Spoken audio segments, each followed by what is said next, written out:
আল্লাহর শপথ করে বলছি, আমি নিজে আমার জীবনে বহুবার এই 3 সূরা পড়ে তৎক্ষণাৎ একেবারে পড়ার সাথে সাথে আমি কার্যকরিতা আমার চোখে বহুবার দেখেছি। আলহামদুলিল্লাহ। জিন্নাতের সমস্যা, ব্ল্যাক ম্যাজিকের সমস্যা বা অস্বাভাবিক সমস্যা বা সাধারণ রোগ হলেও আল্লাহর কাছে আশ্রয় চাওয়া হলে আমি বহুবার দেখেছি যে আল্লাহ রাব্বুল আলামিন কুদরতিভাবে তৎক্ষণাৎ সেটার কার্যকরিতা আমাকে দেখিয়েছেন, সাহায্য করেছেন।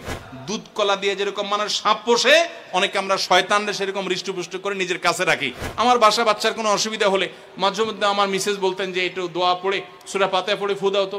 আমি আমার মিসেসকে সাথে সাথে বলি, কেন, তুমি দিলে কি সমস্যা?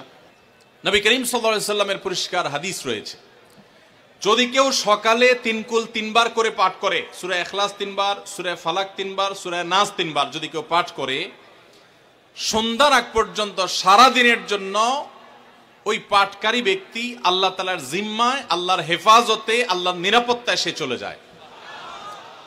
যত প্রকার অনিষ্ট আছে, ক্ষতি আছে, দৃশ্যমান ক্ষতি, অদৃশ্যমান ক্ষতি, সব ধরনের ক্ষয়ক্ষতি থেকে এবং আকস্মিক বিপদ থেকে, মুসিবত থেকে আল্লাহ রাব্বুল আলামিন ওই ব্যক্তিকে হেফাজত করেন, যে ব্যক্তি ইয়াকিনের সাথে, ঈমানের সাথে, দৃঢ়তার সাথে আল্লাহ তাআলার কাছে প্রার্থনা করে এই সূরাটা সকালে 3 বার পাঠ করে। বিশেষ করে রাতে মানুষ ঘুমন্ত অবস্থায় নানা রকমের ক্ষয়ক্ষতির আশঙ্কা থাকে, এই সব ধরনের ক্ষয়ক্ষতি থেকে আল্লাহর নিরাপত্তায় সে চলে আসে। আল্লাহ তার হেফাজতে জিম্মাদারি নিয়ে নেন, দায়িত্বশীল হয়ে যান।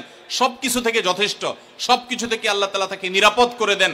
এই বিশ্বাস, এই ইয়াকিন নবী সাল্লাল্লাহু আলাইহি ওয়াসাল্লামের কথার প্রতি আমাদের আছে না নাই? নবী করিম সাল্লাল্লাহু আলাইহি ওয়াসাল্লাম শিক্ষা দিয়েছেন এই 3 কুল, সূরা ইখলাস 3 বার পড়বেন, সূরা ফালাক 3 বার পড়বেন, সূরা নাস 3 বার পড়বেন। পড়ে 2 হাতকে এরকম কোষ করবেন, এভাবে কোষ করবেন। কোষ করে এই কোষের মধ্যে ফু দিবেন, নিজের কোষের ভিতরে 3 বার পড়ে ফু দিয়ে এরপর সেটাকে পুরো শরীরের মধ্যে মুছে ফেলবেন।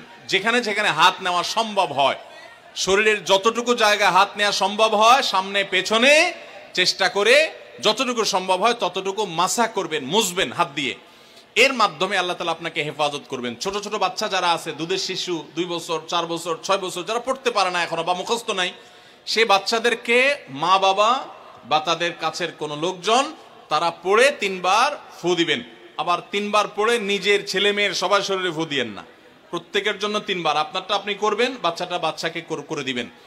এই আমলগুলো আল্লাহ তাআলা আমাকে যেদিন জানার তৌফিক দিয়েছে, আপনাদের উৎসাহের জন্য বলি, সারাদিনে আর কোনো আমল করতে পারি আর না পারি, নফল আমল হিসাবে এই আমলটা সজ্ঞানে, বিশেষ কোনো বিপদ আপদ মুসিবত না হলে আমি আলহামদুলিল্লাহ এই আমলটা কখনো ছাড়ি না, প্রতিদিন করি আলহামদুলিল্লাহ।